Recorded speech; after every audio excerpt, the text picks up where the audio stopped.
का जन्म पाली जिले के अखेराज सोनगरा की पुत्री एवं महाराणा उदय सिंह की महारानी जयवंत कमर की कोख से विक्रम संवत 1597 में अर्थात 9 मई 1540 को कुंभलगढ़ बाल्यकाल चित्तौड़गढ़ में गुजरा। सन 1567 में अकबर ने जब चित्तौड़गढ़ पर आक्रमण किया तो मेवाड़ के प्रमुख सरदारों और सेना नायकों के आग्रह पर महाराणा उदय सिंह ने चित्तौड़गढ़ छोड़ दिया। अपने देश, कुल, गौरव और मातृभूमि की मर्यादा के लिए प्राण न्योछावर करने वाले योद्धाओं और ललनाओं से प्रताप ने न केवल सीख ली बल्कि ये घटना उनके जीवन का आधार बन गई। फरवरी 1572 को महाराणा उदय सिंह का देहांत हुआ। प्रताप की ज्येष्ठता और योग्यता को ध्यान में रखते हुए सरदारों ने उनको राजगद्दी पर आसीन किया। होली के दिन उनका गोगुंदा में राज तिलक हुआ। उस समय तक लगभग सभी राजाओं ने अकबर की अपील का स्वीकार कर ली थी।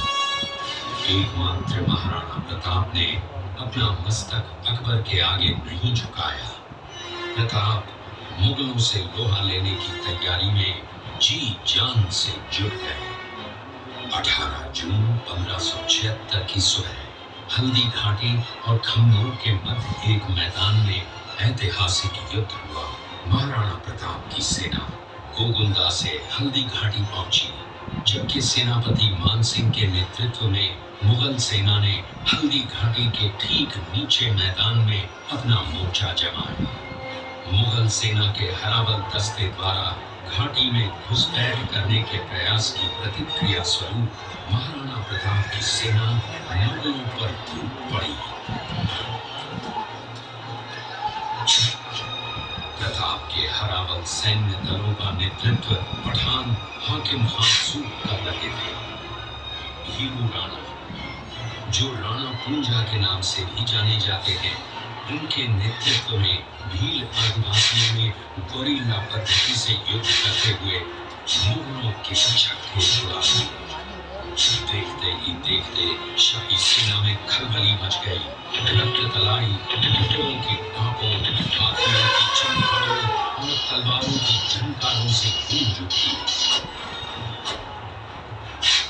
चारों तरफ हाहाकार मच गया।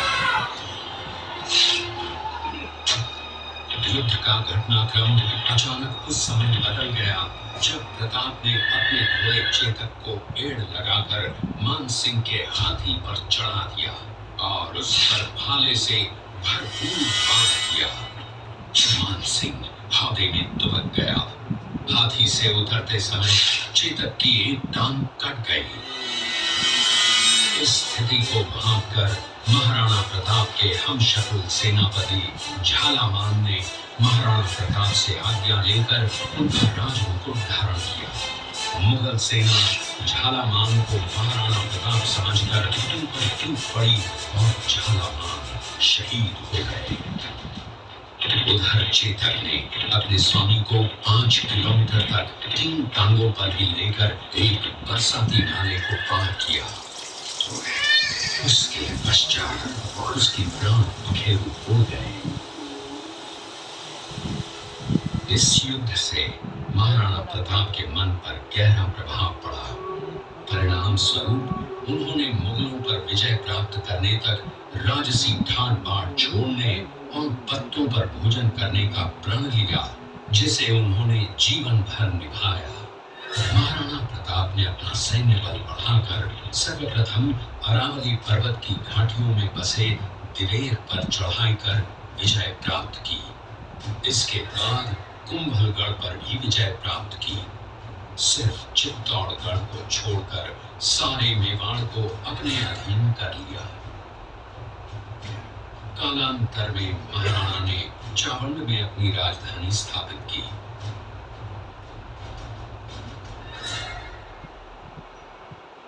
19 जनवरी 1597 को राणा प्रताप ने मात्र 57 वर्ष की आयु में इस संसार से प्रयाण किया।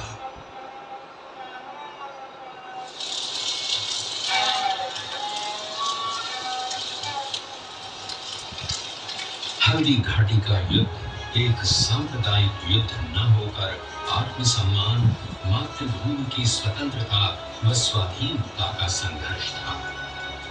इसका प्रमाण ये है कि जहां पर अकबर की सेना के सेनापति जयपुर के राजा मानसिंह थे, वहीं पर महाराणा प्रताप की सेना के सेनापति काबुल के हाकिम खां सूर थे।